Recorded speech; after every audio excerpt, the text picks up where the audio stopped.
ఎన్నికల వేళ జార్ఖండ్లో కోట్ల నోట్ల కట్టలు బయటపడ్డాయి.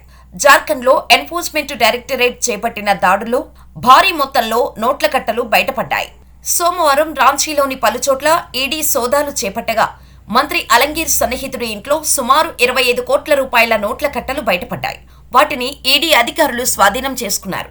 ఈడీ జార్ఖండ్ మంత్రి అలంగీర్ సన్నిహితుల ఇంట్లో ఈడీ సోదాలు చేస్తోంది. దీనికి సంబంధించిన ఓ వీడియో ప్రస్తుతం వైరల్ గా మారింది. ఈ వీడియో ప్రకారం జార్ఖండ్ రూరల్ డెవలప్మెంట్ మంత్రి అలంగీర్ అలం పర్సనల్ సెక్రటరీ సంజయ్ లాల్ ఇంట్లోని గది నిండా ఉన్న భారీ నోట్ల కట్టలను ఈడీ స్వాధీనం చేసుకుంది. కాగా 70 ఏళ్ల అలంగీర్ అలం పాకూర్ నియోజకవర్గానికి ఎమ్మెల్యేగా ప్రాతినిధ్యం వహిస్తున్నారు. మనీ లాండరింగ్ నిరోధక చట్టం కింద రాజధాని నగరం రాంచీలోని పలు ప్రాంతాల్లో సోమవారం ఈడీ సోదాలు నిర్వహించింది. ఆ కేసులో జార్ఖండ్ గ్రామీణాభివృద్ధి శాఖలో పనిచేసిన మాజీ చీఫ్ ఇంజనీర్ వీరేంద్రరామ్ 2023లో అరెస్టయ్యారు. దర్యాప్తులో భాగంగా ఆయనకు చెందిన 10కి పైగా ప్రాంతాల్లో ప్రస్తుత సోదాలు జరిగాయి.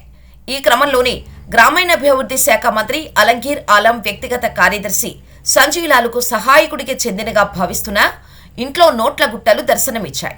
ఒక గదిలో కరెన్సీ కట్టలు పేర్చి ఉన్న దృశ్యాలు వెలుగులోకి వచ్చాయి. పలు ప్రభుత్వ పథకాల అమలులో అవకతవకలకు పాల్పడ్డారని, 100 కోట్ల రూపాయల మేర కూడబెట్టారని వీరేంద్రపై ఆరోపణలు ఉన్నాయి.